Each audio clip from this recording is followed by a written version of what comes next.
Good morning दोस्तों, आज है 26 अप्रैल 2025 और दिन शनिवार। चलिए कुछ ताज़ा खबरें देख लेते हैं। पहले आज का इतिहास जान लेते हैं। तो दोस्तों, आज इसी दिन सिक्किम को भारतीय गणराज्य में शामिल किया गया और ये देश का 22वां राज्य बना। और दोस्तों, आज ही भारत के महान गणितज्ञ श्रीनिवास रामानुजम का निधन हो गया था।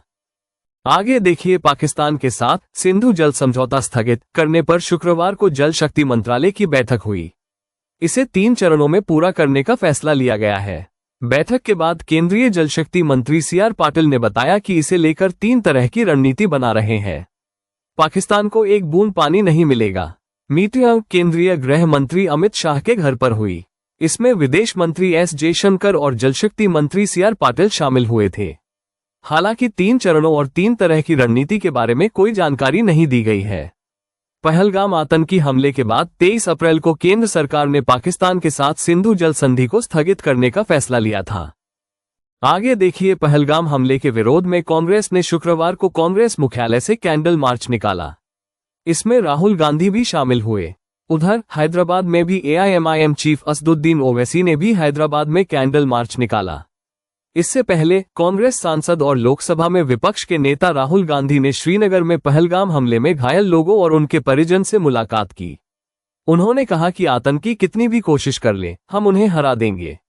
वहीं गृह मंत्री अमित शाह ने सभी राज्यों के मुख्यमंत्रियों के साथ मीटिंग की।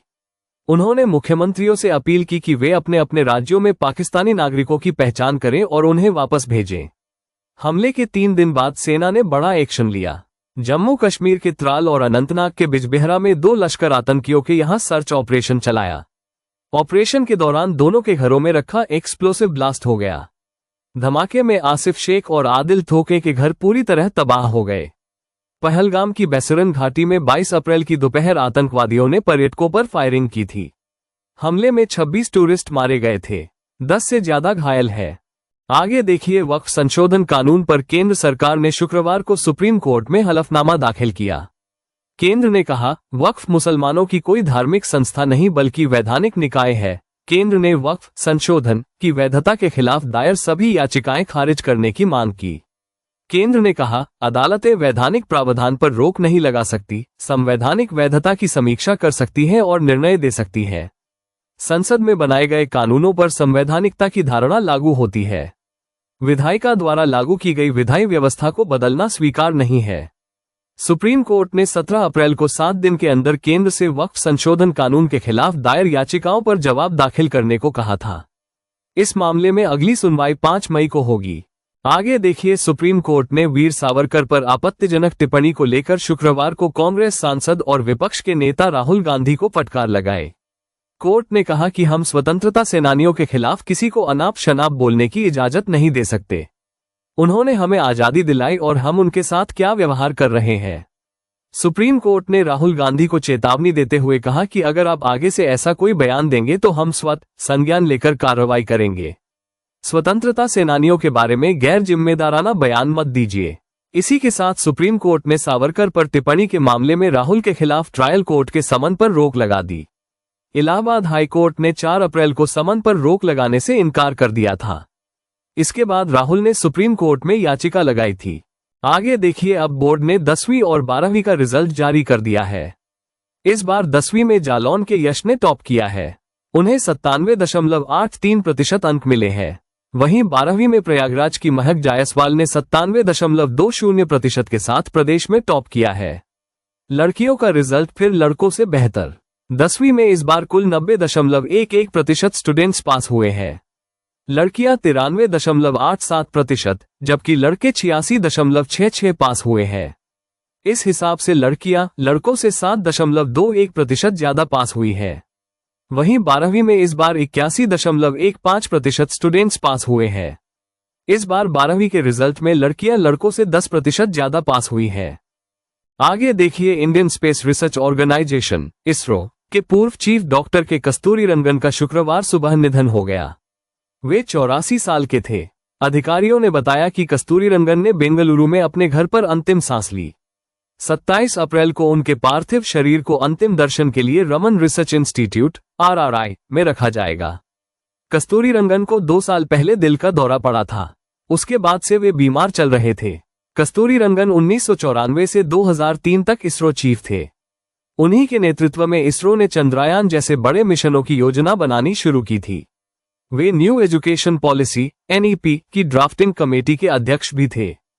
आगे देखिए, राष्ट्रपति द्रौपदी मुर्मू कैथोलिक ईसाई धर्मगुरु पोप फ्रांसिस के फ्यूनरल में शामिल होने के लिए आज वेटिकन रवाना हो गई है। उनके साथ अल्पसंख्यक मंत्री किरेन रिजिजू, राज्य मंत्री जॉर्ज कुरियन और गोवा विधानसभा के उपाध्यक्ष जोशुआ डी सूजा भी गए हैं। पोप का 21 अप्रैल को 88 साल की उम्र में स्ट्रोक और हार्ट फेलियर से निधन हुआ था। उनके पार्थिव शरीर को अंतिम दर्शन के लिए सेंट पीटर्स बेसिलिका में रखा गया है। आज अंतिम दर्शन का आखिरी दिन है। आज शाम उनके ताबूत को बंद कर दिया जाएगा। पोप का अंतिम संस्कार 26 अप्रैल यानी कल किया जाएगा। अंतिम संस्कार में दुनिया भर के नेता और आम लोग जुटेंगे। अपनी मृत्यु से एक दिन पहले पोप फ्रांसिस ने ईस्टर संडे के लिए मौन आशीर्वाद दिया। उन्होंने एक बयान जारी कर गाजा समेत दुनिया भर में चल रहे संघर्ष पर बात की और शांति की अपील की। पोप के निधन पर भारतीय गृह मंत्रालय ने 3 दिन के राष्ट्रीय शोक की घोषणा की है। आगे देखिए, हफ्ते के आखिरी कारोबार दिन आज यानी शुक्रवार 25 अप्रैल को सेंसेक्स 589 अंक या 0.74% गिरकर 79,212 के स्तर पर बंद हुआ। निफ्टी में भी 207 अंक या 0.86% की गिरावट रही। ये 24,039 के स्तर पर बंद हुआ। सेंसेक्स के 30 शेयरों में से 26 में गिरावट रही। अडानी पोर्ट्स, एक्सिस बैंक और जोमेटो के शेयर करीब 3.50% गिरकर बंद हुए। TCS, इन्फोसिस और टेक महिंद्रा के शेयरों में मामूली तेजी रही। निफ्टी के 50 में से 41 शेयरों में गिरावट रही। NSE का निफ्टी मीडिया इंडेक्स सबसे ज्यादा 3.24% गिरा। वहीं मेटल, फार्मा, PSU बैंक और रियल्टी इंडेक्स में 2% से ज्यादा की गिरावट रही। इट इंडेक्स 0.72% चढ़ा। आगे देखिए, झांसी में एक युवक ने जहर खाकर सुसाइड कर लिया। युवक ने अपने भाई को फोन कर जहर खाने की जानकारी दी। इसके बाद फोन काट दिया। युवक घर पहुंचा, पत्नी से लिपट कर रोने लगा। बोला, मुझे बचा पाओ तो बचा लो। घटना टोरी फतेहपुर के तलापुरा मोहल्ले की है। युवक और उसकी पत्नी को शादी के 20 साल बाद भी बच्चे नहीं हो रहे थे। इसी वजह से वो परेशान रहता था। परिवार वालों ने घटना की जानकारी पुलिस को दी। मौके पर पहुंची पुलिस ने शव को पोस्टमार्टम के लिए भिजवाया। आगे देखिए, जम्मू कश्मीर के पहलगाम में हुए आतंकी हमले के बाद शुक्रवार को भी पाकिस्तानी नागरिक अमृतसर के अटारी बॉर्डर से वापस लौट रहे हैं। वीजा खत्म होने से पहले पाकिस्तान लौट रही कई महिलाओं को बॉर्डर पर रोक दिया गया, लेकिन उनके बच्चों को जाने दिया गया। अधिकारियों ने उनसे कहा कि आपके पास पाकिस्तान की नागरिकता नहीं है। महिलाओं ने कहा कि वह भारत में पली बड़ी है, लेकिन उनकी शादी पाकिस्तान में हुई है। वो अपने मायके आई हुई थीं। अधिकारियों ने दलीलें सुनने के बाद भी उन्हें आगे जाने की परमिशन नहीं दी। अधिकारियों ने महिलाओं से कहा कि उन्हें आदेश मिले हैं कि भारतीय पासपोर्ट वालों को पाकिस्तान न जाने दिया जाए। इसके बाद महिलाएं वापस अपने मायके लौट गईं।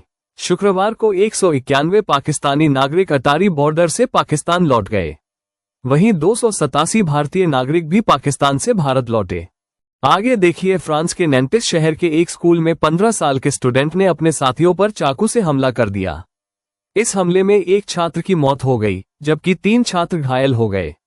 पुलिस का कहना है कि अभी तक इस मामले में कोई आतंकी एंगल नहीं मिला है। पुलिस के पहुंचने से पहले ही शिक्षकों ने छात्र को पकड़ लिया था। पुलिस और इमरजेंसी सर्विसेज की टीम को स्कूल पहुंच गई है और स्कूल को खाली करा लिया गया है। फ्रांस की शिक्षा मंत्री एलिजाबेथ बॉन और इंटरनल मिनिस्टर ब्रूनो रिटेलो भी जल्द ही घटनास्थल पर पहुंचने वाले हैं। आगे देखिए, हिमाचल के राजभवन में शिमला समझौते की ऐतिहासिक टेबल पर रखा पाकिस्तानी का स्मृति झंडा, टेबल फ्लैग, हटा दिया गया है। ये झंडा 53 साल से लगा हुआ था। जम्मू कश्मीर के पहलगाम में हुए आतंकी हमले के बाद इसकी तस्वीरें सामने आई हैं। हमले के बाद पाकिस्तान ने भी शिमला समझौते को रद्द करने की घोषणा की है। राजभवन के सेक्रेटरी CP वर्मा ने बताया, इसे हटाने के पीछे कोई वजह नहीं है।